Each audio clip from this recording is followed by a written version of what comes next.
Oh man, what is it, Tuesday? Late Tuesday. Not late. Late for me to be doing this. Just got back from Vancouver. I swear to God, I live in a vehicle driving sometimes. When had the we had to go over to another graduation gather. Met a lot of new people. And a quick note.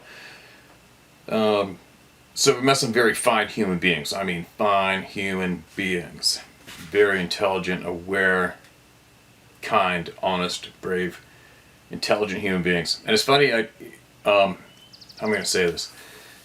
When you get surround yourself with positive people, the energy changes and changes everything in you.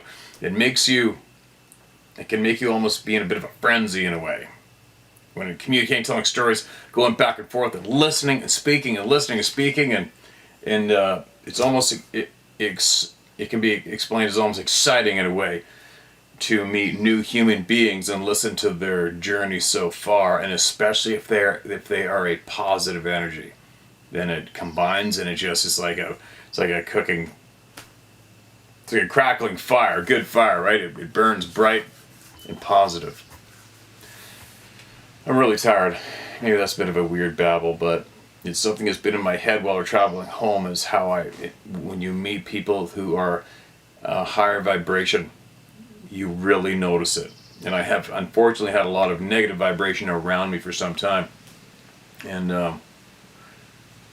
it's very refreshing to have a positive vibration around you, positive energy. So what I'm saying is, when you get the chance, if you recognize that you can, be sure to surround yourself in positive energy and try to create positive energy yourself. It's very contagious, and when it finds other positive energy sources, it's like a frickin' high energy party where no alcohol or anything's needed to get that high. It's a really good thing, and that's what I just did for a couple days straight. It's really good. I also feel like I was at a talkathon for a week too. Not a bad one. But anyway, now I'm home, and while the coming home chaos goes on inside, I get to hide in the little man cave here and have my moment with all my friends and share knowledge and listen to voices, which I love. So I'm going to get right into it and listen to this. It's titled, Looking for Something Specific. Hello, Steve. I've written to you before because I trust you and most of your listeners. Thank you for being kind and patient. These traits appear to be natural to you in a way that makes me a bit self-conscious. I think you do yourself proud. Thank you for the kind words. I just listened to today's share, 09 June 23. A lady sailor described Sabe's hair much like the way I would have, but I thought orangutan. It's not orangutan, it's orangutan, right? Instead of our setter. What I saw was extremely clean and shiny looking, stunning. I did not see much, and the circumstances were not dramatic in the Sabe's experience way, but, like many others have stated, the visual memory has been etched in my mind for more than 40 years. Better than images that should be extraordinarily important. I believe that they purposely set the images. In the past, I have emailed you in order to challenge you to look at some things in a different way. I hope that I did not aggravate you. I'm truly thankful for the opportunity that you provide. I figured that if you are going to read something that I wrote, that you should be able to use my name. Since hearing you share, I've told several people my stories. I get different responses. The same dim-witted people that believe the mainstream media are the ones who have the worst responses. I have been amazed with a couple of people opening up with stories of their own. Within the aforementioned share, the lady also stated the color of the eyes and the shape of the pupils. I too saw the eyes as deep yellow, almost golden look, where we have our whites. She described the pupils as being like a cat's slit. I did not see a slit. I now wonder if I saw what was in between. Let me explain. I'm at the point of wondering if the yellow/golden eyes people see are what you get when the light is bright. That the pupil can be so small that you do not see it, or it is a slit. You see in the eyes, You see, in the eyes I saw, the part of the eye that would fill the area of our pupils and corneas was bright scarlet with a distinctive shape. I've been waiting to hear someone else describe the shape I saw. This would need to be very close up or through optics. I've been wondering if we see bright red/scarlet eyes when it is dark. The darker, the redder. I've also been wondering if their eyes have more than one mode. Characteristics like ours, dogs, even eagles. Do they see with normal light vision, infrared/night vision, and variable fields of view? I don't want to just repeat knowledge that I've heard in your shares, so I'll not repeat what we've all heard before. I travel across the United States fairly often. After learning when I am being greeted by Sabe vocally, I find that I receive a greeting soon after I arrive on either end. At first I thought they did this just for me, but recently my wife made a round trip without me and received a greeting on each end. I'd like to know if anyone else has this experience. Again, thank you for being an aware human spirit. Best regards, Jeffrey Snyder. Okay, Jeff? We'll see what comes from the comment section below. We'll see, and I believe what he meant, if anybody's not picking up what he put down, being greeted on either end. So they're long-haul drivers, and they're being greeted when they arrive, and greeted by some kind of sound when they get home is what I'm picking up what you're putting down there. But we'll see. I've put too much thought myself into the eyes and how they work, or the whys about the eyes, because I am still, my personal ride, I am more still on the why are we being lied to kick is what is driving me. Why are we being lied to? What are we being lied to? Why doesn't I just had this conversation with my new friend in Vancouver last night, and he enjoys this topic and is interested in it and follows a lot of the videos here, and he said, I was explaining to him, I'm like, why my concern is more of that than it is about the eyes or the foot or the mid-tarsal breaks or what have you. I don't really care at this point. It's been done a million times. We get it. They got a different foot, a different build. They walk differently. They look differently. Their eyes glow without reflection. We know that. And they have a whole bunch of skills that we don't have that freak us out. Accepted. Moving forward. One of my main concerns, what I think about more is, and wonder about a lot, is, let's say Mr. Johnson took his family, children, young family, to that lake over that park. And they had a terrifying experience with something that roared so loud it shook their rib cage, made them paralyzed with fear they couldn't move. Then they saw something that was around 10 feet tall, 800 pounds, covered in hair, and it scared the living shit out of him. He actually possibly developed severe PTSD, and basically almost no one's there to help them, coach them through what they experienced. But even worse is there's no one to share that honest knowledge and experience they had, so that when Mr. Smith comes along with his family the following next couple of days, poor Mr. Smith does not have even half of an opportunity. He doesn't have a choice whether or not he may want to go to that same place with his family, young children, and kick the ball and throw it in the bush and slingshots, and possibly expose them to that same terrifying, life-changing terror, potentially, and he doesn't have a choice. And that's bullshit.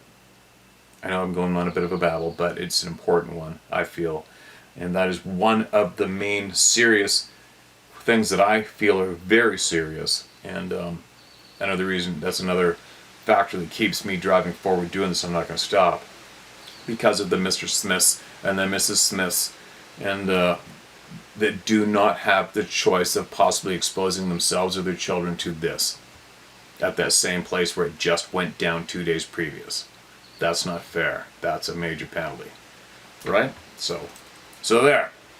So I guess I'm saying that to show you that if I don't share much interest in the eyes as you at this point, that's why. But somebody else probably does, and somebody might know, and hopefully they'll comment in the comment section below, right? There you go. I might not show or react the way some people hope I do with a lot of shares, but that is why. That's why. Do I want to do more about these beings? Sure I do, for sure. but more I want the people of the world to know the truth. I'm really driven to share truth, discover truth, and share it and scream about truth from the top of a mountain as much as I can is what I'm about here. Now, possible insight and reply is the title of this next email. I'm currently watching your video, Hard Facts, about the Sabe or Sasquatch people being revealed. In this video, you went on a rant about how most artists depict Sasquatch as more like a gorilla we haven't discovered yet. I apologize that I'm not a good writer, so please bear with me. Caps lock, this email is not to attack you. Period. I absolutely love you and your channel and what you do, and a huge thank you to you for trying to get the information and truth out there. Alright, now, I'm writing this to you to address the depictions of artists, making them look more gorilla-like than human. From all the stories I've heard on your channel, from all of the stories I've heard on your channel, blank blank channel and blank blank channel, there are more than one type of Bigfoot. It seems, and I'm certainly no expert, nor is anyone else, that there are at least 4 to possibly 12 different species of Bigfoot. It is possible that some species do look more gorilla-like, while others look more human. I do agree with you on the fact that artists should be more open in their depictions / art and show more than one type. Okay, I've said what I wanted to say, so I won't write a book. Sorry I don't have an encounter to share, but if I ever do have anything happen, I will most certainly write into you first, then probably these other channels. You can share my name, Capricia Tyner, North Carolina. If you happen to choose to share this in one of your videos, again, thank you so much for what you do. Keep up the great work. Love, light, peace, and many blessings to you, your family, your friends, and all of our fellow truthers out there. Sincerely, Capricia Tyner. Gotcha. Okay, appreciate your email. And yeah, sometimes I can get somewhat frustrated, only because for me, I am probably a little too aware of the various people out there who are intentionally playing a role in keeping all of you going in a circle, which leads nowhere, right? And one of our strong patterns that is present when it comes to looking into this truth is, quote, it looked way more like a man than anything else, end quote. And that is shared here probably, I don't have a clue because I'm not keeping numbers, but I would guess, I don't know, what do you guys think? 97% of the time, the experiencers share openly and honestly the fact that, quote, it looked way more human than it didn't. Not human, not a gorilla, but more human than not. Right? So, the majority of the drawn artists' renditions are over-exaggerated emotion. Rah! You know, an angry gorilla or an angry chimpanzee, and you can almost take the face of those depictions and put them over the top of a chimpanzee or the movie star King Kong or a silverback gorilla, and it fits perfectly. And that's probably the majority. What I've noticed, it's the majority of the artist depictions are done that way, and that's frustrating. But they don't, possibly I would imagine the majority of those artists do not hear all of the people here, and if they did, then I'll bet you they would change their artistic flavor. Harvey Pratt, right? Isn't that Dave Plass's friend, the forensic artist from the Hooper Reservation? And he is probably the one who has done the forensic drawings based on eyewitness accounts probably the most accurately, for certain. Google him up, Harvey Pratt, check out his shit.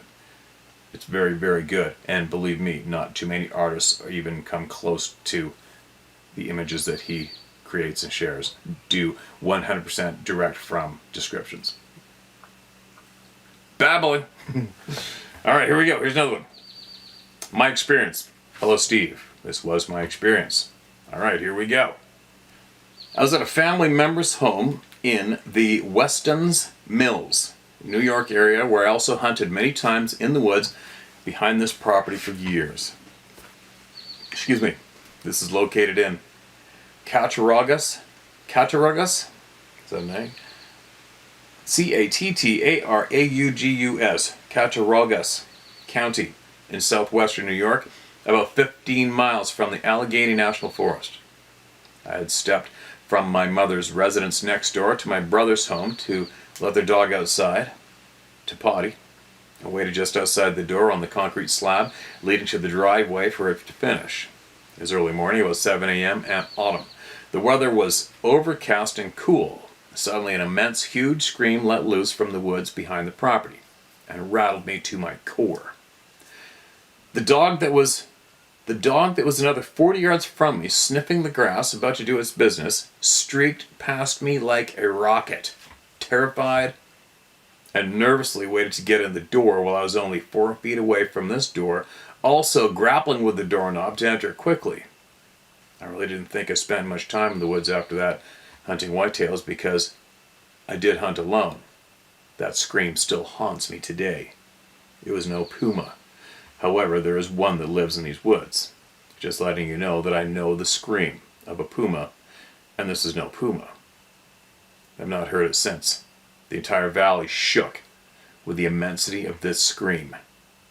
Thank you for offering a platform for folks like me to speak out on this topic. I enjoy your channel. I also follow Scott Carpenter, Dave Plattis. I have witnessed the iridescent shimmering twice in the big woods as I've hunted in the hills and large rock outcroppings and caves in Allegheny, New York. That was 3 miles from the National Forest, but it only passed me silently as I hunted. I no longer wander these areas. Thank you, Barbara Boser. Sorry if I butchered your last name, Barbara. I appreciate you taking your time to share with us what you experienced and where it was. And I will bet you somebody is going to chime in from there. Without a doubt. It seems to go, it's the way it goes. People chime in, share on here, with all you through me. I rattle off where it is. Boom. People are already listening from that area because there's more than that one experience, right? And then here comes the emails. Here's another one. It's titled, "Well, I'd hope it was just kids, but I was wrong." Said a lot of people. Mr. Steve, watch your channel because I had a few things happening I couldn't put my finger on. Then a few that scared the crap out of me. I'm no badass, but that's not real easy to do. I don't watch TV, though I have one note. Do I normally stuff a bunch of nonsense or negative stuff? What? I don't watch TV, though I have one note. Do I normally stuff a bunch of nonsense or negative stuff? In short, I watch your channel, and at first thought kids were having fun at my expense until a few things happened that no kid or adult could pull off. So, I put up a couple commercial-grade cameras, and it calmed down, but it didn't go away. Since I hit about 7 red flags in the assessment, I decided to look up what the history was in my area. I didn't have to recent activity as close as last June. Okay, there's some typos here. Okay, you guys, these are first time reads for me. You guys were all here together, all right? Let's just say I didn't have recent activity as close as last June. This thing could have bagged me up in a breath and hasn't. My worry is, some yahoo is going to shoot it. But after 4 years, I got one blurred shadow across my front DR one-time driveway, and I don't think it can be shot, and I'm glad. It scared me, but it didn't hurt or kill me. Out of the 7 or so times or red flag moments, I agree it far outclasses us. And if it meant to hunt us, we would be toast before we knew what hit us. I think it's around still and means me no harm. Maybe they have kids and their kids are like ours. Kids will be kids. I have questions but don't want to make this a 2-page email. I guess the one thing that still messes with me is the sound on my trailer had to be 8 feet, but the blurred image I did see at dusk, but still full light, would have been 500 pounds, but wasn't on two legs. It was no boar, and all the rest of the stuff lines up with things I've heard on your shares. Brother, no crap. It's a lot different living it in person. I sit still blown away by the whole thing. At first, it definitely added to the stress factor in my life. I'm on property to get away from most of the poop that's out there, or bad things or people. I think I'm finding peace with this, because you're right. I'd been gone before I knew what hit me. Peace, brother. I'd like to share the whole thing with my brother 1 year older, not sure if he would believe all of it, so wish me luck. I hardly could believe it. And then, with all the crap I've had to deal with outside of this, why me? I have want to see what had been happening with me, and yes, I have more details, but I'm just trying to cope, not prove anything. It's still near, but I think it's decided I'm no threat, like I could be. One last thing, something had attacked my pets over the years, so I went out with a pipe, made a noise, and smacked a big old oak near my trailer, thinking that'll scare a bobcat or coyotes, never thinking about anything else. Like I said before, I have a big TV, haven't turned it on in a few years, didn't like some of the trash I heard or seen, and didn't ever look up Sabe until 4 years, I guess, of red flag moments. Wow, Glass not trying to give my old ass a stroke anymore. Let me know if you want the whole details, and I'll write back. Most of you have mentioned. My question is, can any of the other stuff out there be tied to it? Or can it really shapeshift? Because even for an unknown, this thing has been able to move and do shit that should be flippin' impossible for anything. And no, man, I'm not a nut. Paul Meyer.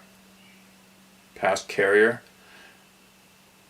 was electric card access, large CCTV for plant stuff on other low voltage system integration. Thanks. Okay, man. This is a little awkward, Paul, but we got it. So, I hope you're doing all right. If you're still here watching this channel, which I think you are, yeah, there's going to be a lot of people that do want to hear all the details. So, if you can, hammer it out, proofread it, get a friend to read it, and send it on over, all right? And we'll share. You got something, you got some knowledge in there, you got some details you want to share. Share it here. It's a safe place to do it. And so far, nobody's been hurt from sharing here that I'm aware of. Hello, Steve. I hope this finds you and Sarah well and in good health, as well as the rest of your family and friends. My wife and I had a fishing charter with you August 22. Yes, you did. I hope you're keeping a lookout for my tooth. LOL. It was an awesome experience with you. You're good people. As I've stated in my first email, okay, hold on a minute. So this great couple came out from back east, and he had a false tooth, and he was overside the edge of the boat and lost his tooth. And I was saying how we had a good little chuckle over it, but I was saying how I'll look in the stomachs of every fish I catch for the rest of the summer and see if maybe we get lucky and a fish ate his tooth, but no luck so far. I hope you're keeping a lookout for my tooth. LOL. It was an awesome experience with you. You're good people. As I've stated in my first email, Canadian's Ice Road Trucker in Alberta, I've had many interactions with these humanoid beings since I was 10 years old. I'm 56 years old, and knowing what I know now, which is basically nothing on the big scale of things, it is still very difficult to go back to that first encounter. It was March break, 76 in Ontario, Canada, and this took place in Algonquin Provincial Park. Myself and 13 other Cub Scouts from all across Ontario were up in the park to get our orientation badge, snowshoeing badge, fire building badge, etc. It was a beautiful time to be in the park. I got to see all the animal tracks and got to experience a small scale maple syrup production the old way, LOL. Long story short, on the third day, we were broken up into 7 pairs of scouts and each of us not knowing the other from a whole other troop from Ontario. Our age group was 10 to 12 years old. We got to know each other for the first 2 days, and we had partnered up on our own. Some of us had a natural friendship with each other, so going into this, my partner, whose name was David, was from Oshawa, Ontario. We got along really good, both being big for our age and strong. As you know how boys are, a little competition between each other. And this morning we were going to try for our orientation badge, which consisted of a loop of approximately 6 miles on an old portage road, about 3.5 feet of snow, unmolested from human tracks or snowshoes or activity. David and I were the third team to go. We left 10 minutes apart and were timed when we left, so knowing this, we didn't hesitate on pushing ourselves with the task at hand. Everything was going good. It was a beautiful +3 overcast with light snow blowing almost like snow globe at times. Oh, like a snow globe at times, and sometimes not so much. We ran about the 3rd mile mark, just inside of it actually. We climbed a hill that was probably 2,000 yards of a gradual grade, but nothing steep. As we topped the hill crest to the downside, we found the first 2 teams standing together in the trail, looking and pointing about 500 feet down, just before a turn to the right, with something dark darting back and forth behind a tree. Now, we immediately noticed the concern on their face, but we were thinking, that's just a moose. And that was pretty cool. But as we started to look, we understood why they were concerned. Being 10 years old, we played a lot of hide and seek as kids, but we knew moose did not do that. They always ran away, but not this thing. It moved itself from view and reappeared 50 feet away, peeking at us again. I had that same shit happen to me. At this point, we're all scared, but we knew someone could be playing a joke on us and come in from the other way of the loop. But this was just too big and too tall.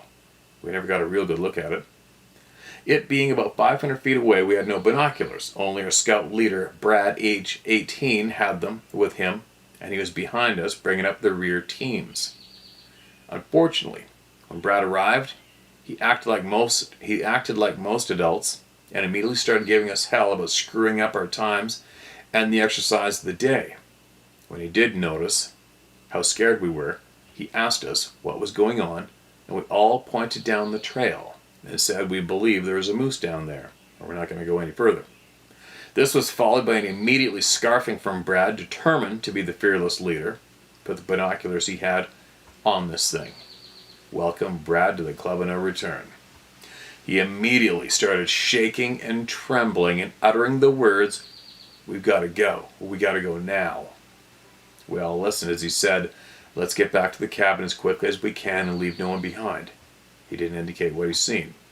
And we all seen him terrified. And we were terrified as well, and we're going to follow him no matter what. We were just over 3 miles from our remote cabin, and we had 4 hours of daylight left. We started out and never looked back. That was the longest 3 miles of our young lives. I don't remember anything on the way to the camp, other than everyone's breathing and the odd whimper. No one complained, and we all pushed through as a team, and we finally arrived at the cabin with about an hour's daylight left. Brad regained some of his composure, but he was obviously still scared and in shock from what he'd seen. We asked what it was, and he said he didn't know. And don't ask again. But let's get prepared for the night. And we will snowshoe out first thing in the morning.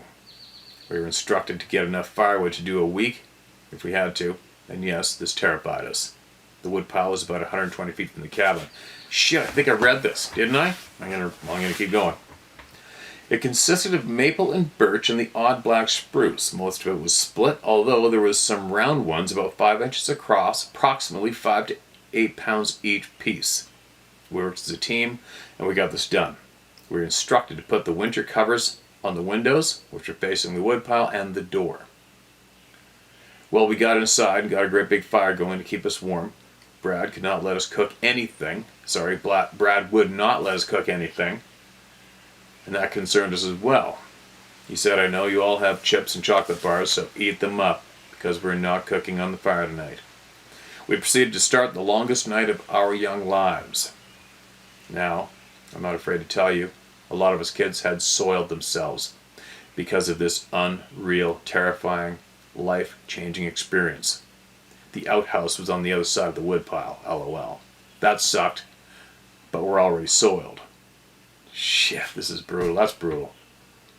About 10 p.m., the first roaring started. We were hoping this was a wolf, but due to the vocal range and the changes in length and pitch, we were certain it wasn't a wolf. And the look on Brad's face told us he knew it wasn't a wolf as well. We had no lights on, only a glow of fireplace. We're all on the floor together, hand in hand, some of us praying and some of us crying for our moms. This was beyond terrifying as the screams continued closer and closer and stopped around 2 a.m.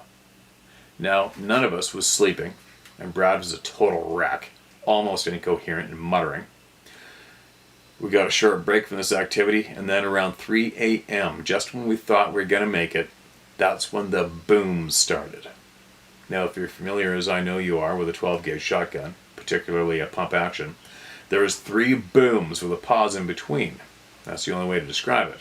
And it made a vibrated of the walls, probably a vibration of the walls of the whole cabin.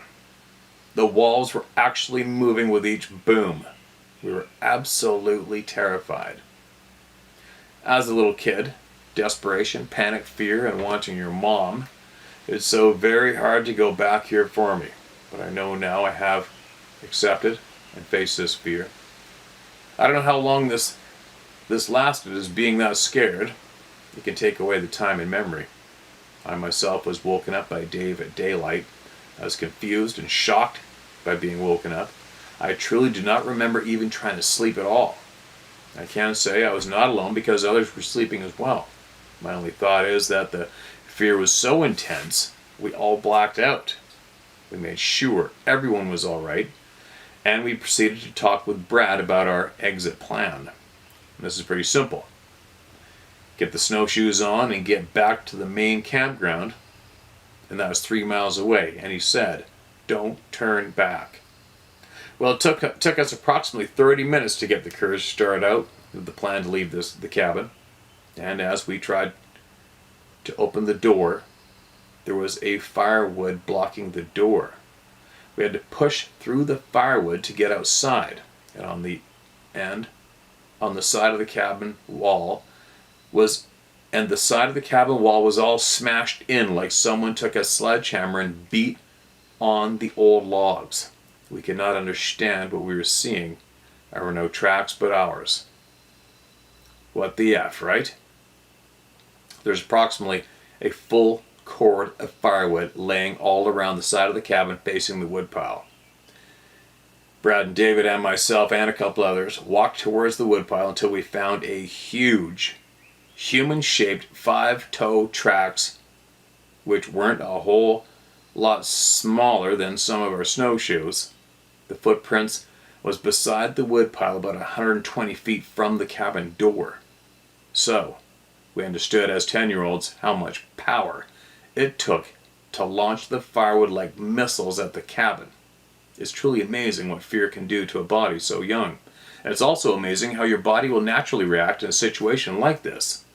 Call it a miracle, or just your fear and willpower.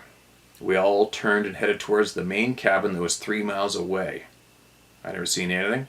I never heard anything other than my own heartbeat pounding in my head, and my breathing, and the other 13 scouts breathing and whimpering once again.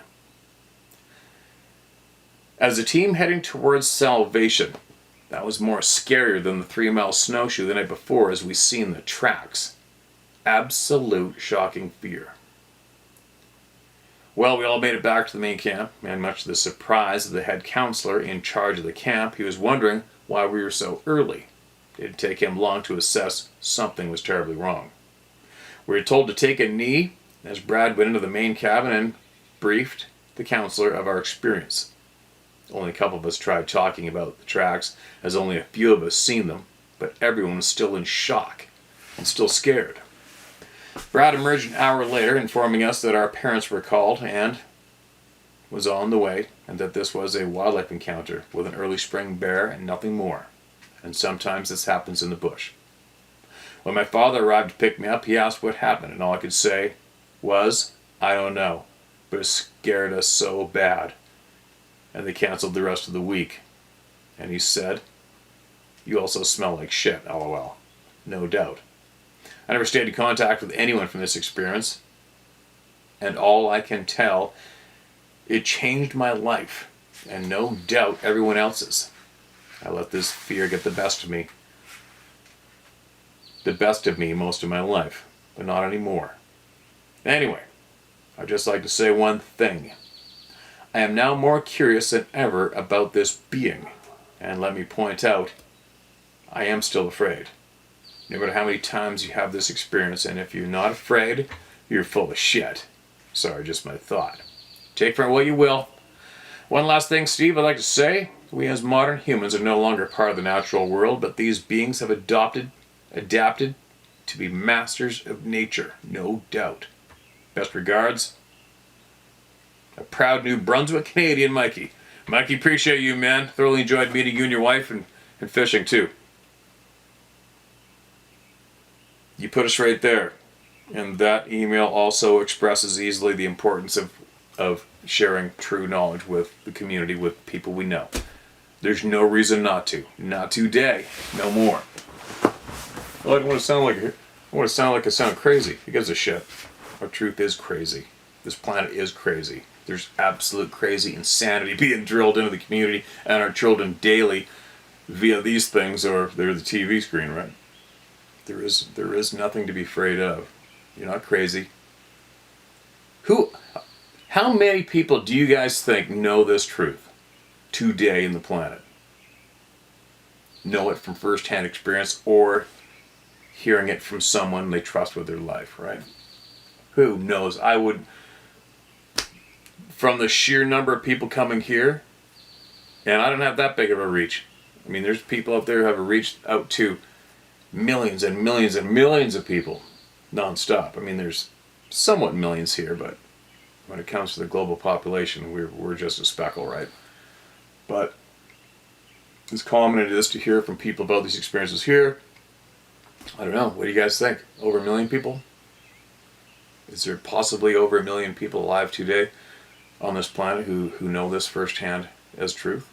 I wouldn't be surprised at all now. Not now. I wouldn't be surprised at all if that was the number plus. Anyway, I'm beat. I'm so beat. I'm tired. I'm done. Now I'm relaxed. I got some more voices heard. And keep coming, Mikey. I would imagine some of your friends you were with when you were a kid are here listening. I'd put money on it. I wonder if they're going to email us too. And now the fishing topic too. I know I haven't mentioned it too much, but yeah, there's some days available for July, August. And I just keep my mouth generally kind of shut about it because I have to wait for our, it's like a lottery draw. You put in your ticket, you pay for it, to put in for draw hunts in British Columbia, and hopefully you get them. I've been really trying to get the Vancouver Island elk draw. Didn't get it. So now I'm rapidly making my plans for this fall. I think I have committed to myself that I am going to fly in my little red Zodiac motor generator, my Starlink internet, tons of fuel, a full camp, and I am going so remote it's going to be ridiculous. And I'm going to stay there a long time. And I'm going to hike up a mountain, hopefully get a mountain sheep. And I'm going to hike and hunt around a lot, see things, do things, share with you guys whenever I can, maybe even go live from that remote. That's going to be crazy. And also bring home a monster moose. So that's my plan. That's what I'm doing. And that's why I haven't mentioned the fishing, what I'm getting to. So yes, I can do some more days. I already have people booked for sure for July, August, but I got some days left. So I'm saying for all the people out there who may want to go for salmon and halibut, just email bookit at howtohunt.com and Sarah will be in touch with you, all right? Salmon, halibut, July, August, not September. I'm out of here. What else? I think that's about it for now. But tomorrow morning I have a lot of voice to be shared tomorrow morning. And I'm going to keep the ball rolling, and I'm going to go back out to the coast pretty quick, and I'm going to spend a handful of days out there doing all sorts of crazy shit. And I'm going to share it all with you guys.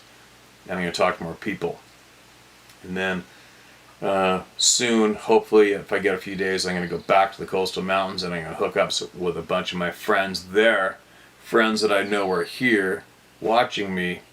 I won't say your names yet, but I'm going to find you guys and we're going to sit in front of this camera. We're going to bullshit. We're going to talk about the truth. The truths which have been going around the mountains and forests between Squamish and Mount Currie and Lillooet. And we're going to talk to people who have lived there for generations and they're going to share with us truth, right? That's coming up too. Share my story at howtohunt.com. That's how you can get your truth out to a lot of people here right now currently. There you go. No more battling. I gotta go. I'm done.